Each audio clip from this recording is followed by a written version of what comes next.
Sobat penyintas, penyakit autoimun merupakan penyakit yang terjadi ketika sistem kekebalan tubuh seseorang justru menyerang tubuhnya sendiri. Normalnya, sistem kekebalan tubuh berfungsi menjaga diri dari serangan organisme asing, seperti bakteri maupun virus. Sistem kekebalan tubuh akan melepaskan antibodi untuk melawan dan mencegah penyakit. Namun, pada penderita autoimun, sistem kekebalan tubuh melihat sel tubuh yang sehat sebagai organisme asing, sehingga antibodi dilepaskan untuk menyerang sel-sel yang sehat ini. Seperti yang dialami oleh Niken Tantio Sudarmono, ia berjuang melawan penyakit autoimun selama bertahun-tahun lamanya. Kita berobat ya, tapi juga tidak ada terlalu sampai sehat banget. Nah dari situ saya mulai belajar sebenarnya saya sakit apa. Nah tapi pada saat lagi saya mulai belajar, ternyata saya harus masuk ke rumah sakit di sini di Indonesia di RSPI, di mana saya dikatakan terkena hipertiroid. Hipertiroid merupakan salah satu penyakit autoimun. Penyakit ini diakibatkan karena kadar hormon tiroid yang terlalu tinggi. Kelenjar tiroid terletak di bagian leher depan dan menghasilkan hormon tiroid. Hormon ini berfungsi untuk mengendalikan proses metabolisme tubuh, mengubah makanan menjadi energi, mengatur suhu tubuh, dan mengatur denyut jantung. Di sana saya akhirnya nggak terima ya, karena pada saat itu saya benar-benar kayak invalid ya. Nggak bisa jalan, dada berdebar-debar, terus udah gitu juga nafas pendek, terus mata juga melotot ya beda sebelah, terus kulit juga berantakan, jadi semuanya benar-benar bukan saya rasanya. Setelah divonis menderita penyakit hipertiroid, Niken memutuskan untuk mencari pengobatan dan berusaha untuk sembuh.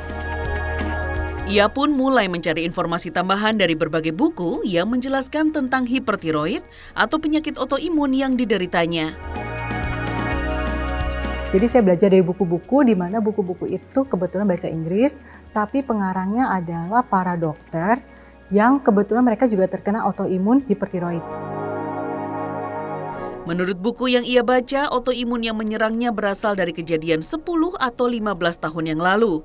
Hal ini bisa disebabkan karena saat itu ia tidak mempedulikan kondisi tubuhnya sendiri. Nah itu saya belajari dan saya berusaha menyetop simptom-simptomnya, mengikuti buku-buku itu. Alhamdulillah, sekarang saya bisa lepas dari obat hipertiroid dan sama sekali nggak ada lagi gangguan-gangguannya ya. Saya bisa beraktivitas seperti biasa lagi, yang tadinya nggak bisa jalan jadi bisa jalan, seperti itu. Menurut Niken, penyakit autoimun yang dideritanya kemungkinan besar berasal dari perut, karena salah asupan dan makanan bisa menjadi faktor utama penyebab terjadinya penyakit autoimun.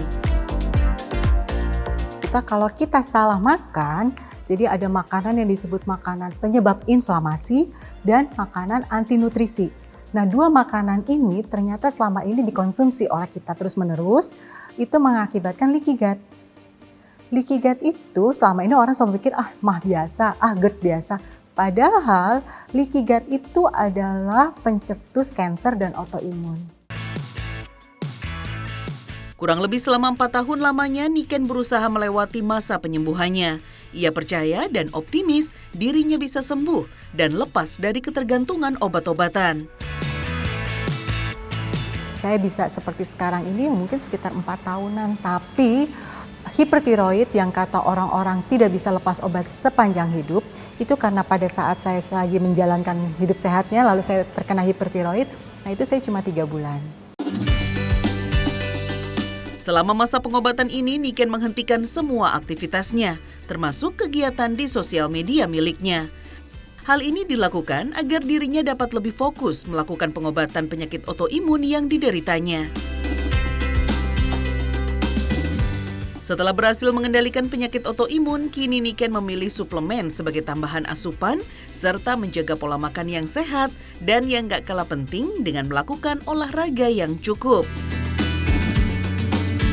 Kalau sekarang saya itu lebih ke basic ya, jadi saya lebih mengatur pola makan saya, lalu juga saya lebih bersahabat dengan suplemen-suplemen, jadi saya lebih mengkonsumsi suplemen lebih banyak lagi. Lalu olahraga juga masih saya lakukan, tapi malah justru tidak sekeras waktu sebelum terkena hipertiroid. Niken mengajak masyarakat untuk lebih mengenali pentingnya penyebab penyakit. Selain itu, juga menjaga asupan makanan serta pola makan yang baik dan sehat.